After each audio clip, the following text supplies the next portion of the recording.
In Strinova, every character has a different shop, but they all contain 4 different options for buffing your gun. Across all 17 characters, there are 19 combinations of weapon buffs, and I calculated each and every one of them to figure out which ones are the most optimal for dealing the highest damage per second. This took many hours, so if you learned something today, please hit that like button and consider subscribing. Starting with the statistically most common upgrade choice was magazine capacity or reload speed, with 15 characters possessing this option. The question here is how many overall bullets do characters output? I'll showcase how this works with Michelle. In 30 seconds, without any upgrades, she shoots 6.5 clips, or 195 bullets. With a magazine increase, she only shoots 6 clips, but that's now 210 bullets. Not bad. With a reload increase, she shoots 7 clips, which is also 210 bullets. Looks like some developers know how to balance their game. If we check every character, we can see that this always holds true, even for snipers. Reload speed and magazine capacity are always within margin of error of each other. So if the overall bullet output is the same for both upgrades, which one do we pick? Well, if we think about which one is more important for each individual engagement, magazine capacity is the winner. Since you should be behind cover or at least sidestepping when reloading anyway, it's better to spend more time in between reloads than it is to reload quicker. The next most common option available was headshot damage or stringify damage. This one was actually the trickiest to calculate because it heavily depends on whether or not you can hit headshots. However, I'm just going to skip the long-winded explanation and testing methodology and tell you to get the headshot damage. While it is harder to hit headshots, it's also difficult to shoot someone who's stringified, and ultimately the headshot damage is just more consistent, especially since it's such a big increase in damage. And you can headshot people who are stringified. Moving on, we have another big one, base damage or rate of fire. We can do a similar test to the first one, testing the damage over time, and oh boy, it's basically the same. But not exactly the same, because in my testing I used medium range body shot damage, where sometimes the damage increase was only 1 point. So if you were to hit any headshots, which would have a greater increase in damage, it's overall better than a rate of fire increase. Plus, even if they were equal, you'll have to reload more often with the rate of fire increase, and like we decided in magazine capacity versus reload speed, we'd rather just not reload as much. So the verdict here is base damage. Next up, we got spread control or ADS speed. Now, I've been seeing a whole lot of misinformation about what spread is in this game, so we gotta go through some definitions. Spread does not refer to where your bullets go when scoping in, because your bullets go exactly where your crosshair is, and that's only affected by recoil. Spread refers to the randomness that your bullets have when hip firing or shoulder firing. After a bunch of testing, I can tell you with confidence that upgrading spread control makes you more accurate specifically when moving and jumping. You can even see this tighter spread on your crosshair if you have movement error enabled. ADS speed is how quickly you scope in whenever you hit right click, and the upgrade is barely noticeable on non-sniper characters. For spread control versus ADS speed, the clear winner is spread control, which will help you in close range fights and when moving. A bit harder to decide is spread control or recoil handling. Like I just said, recoil is how hard the gun is to control when scoping in, and spread control is how accurate the gun is when hip or shoulder firing. This one kinda depends on whether or not you're fighting more at close range or at a distance. For example, if you're holding a long sight line on defense, you might want recoil handling, but if you're pushing through close choke points, you might want spread control.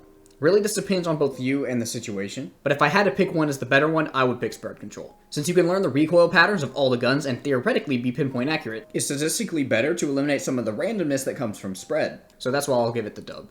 2 of the snipers in the game, Kokona and Konami, have options specific to sniping: rechambering speed or charging speed, and switch scope or stringify damage. I found that the rechambering speed buff and the increase in charging speed buff both works to increase the output of bullets by about the same amount. The rechambering speed is how long it takes to recover after shooting, so of course you can shoot bullets faster. But if you increase the charging speed, you can also shoot bullets faster. Since they're pretty much the same, I would go with the charging speed increase, since it's more important for each individual shot and quick scopes, whereas the rechambering speed is only equal if you're firing every shot in the magazine back to back, an unlikely scenario for snipers.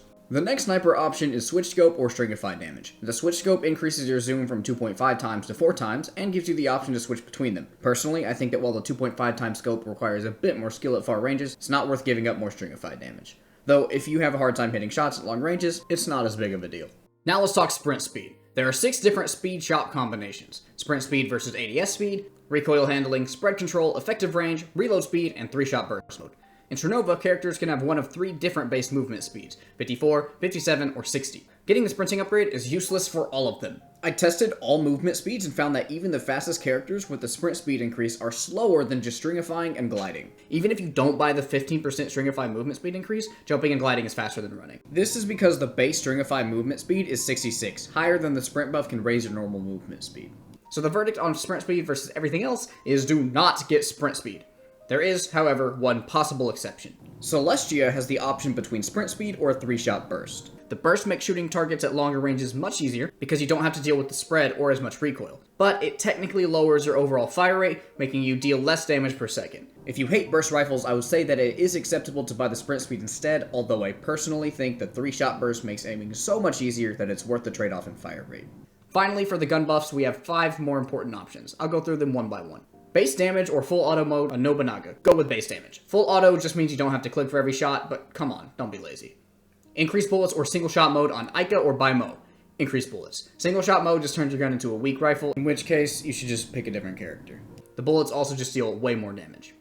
Effective range or stringified damage also on Ica or Baimo. Go with stringified damage. The effective range buff is for ranges outside of your comfort zone. Since you want to get close with the shotgun where everyone is likely to stringify in front of you, you'll deal more damage with the stringified buff. Effective range or magazine size on Yvette. I'd go with magazine size. The effective range upgrade only increases medium range shots, and at the perfect range, Yvette does more damage with the range increase than the magazine increase, so it's a valid option, but a lot of the time you'll be out of the optimal range, so the magazine increase is better. Switch scope or recoil handling on Raichi. Recoil handling. While technically his gun is a sniper, it plays like a DMR, so the recoil handling is way better. Max ammo or ADS speed on Audrey. Probably max ammo. The ammo is how much her turret has in total, though I personally rarely run out. It's better than ADS speed. So that's all the gun upgrades and the best option after hours of testing each character. I don't want to cover the skill upgrades because it's often personal preference, though if you're curious, I usually go with the cooldown decrease. For survivability, I personally like the stringified movement speed because I get bored running around the map. It doesn't really matter a whole lot. For armor, it depends, but I can give you some pointers. Light armor is slightly less overall protection, but it recharges. This is good for characters who don't have another way to get armor or who take chip damage a lot, and I like to run it on supportive characters who might back out of a fight early. When I play duelists, especially characters like Ming or Fuchsia who can regenerate armor, I buy heavy armor. Statistically, heavy armor gives you better odds of winning your first fight, assuming a fair 1v1. If I'm going to attack a lot, I want those better odds of living through my first fight. There's no objective answer here, but hopefully hearing my thought process on this helps you form your own opinion. Also, a quick note, always buy armor on round 2. It is so strong. Even if you lose round 1 and have to sell your first purchase, do it for the armor. I plan on running more tests one day to figure out the exact value of every upgrade so that I can tell you not only what to purchase, but also in what order, but for now, just know that armor is the rank 1 buy. This here is a chart with my recommended purchases for those who skip the explanations and just want to buy what some random YouTuber tells them to. And that will do it for this video, guys. Like I've said, this was a lot of work and testing, so I hope you found it informative. I've been CJ, see ya.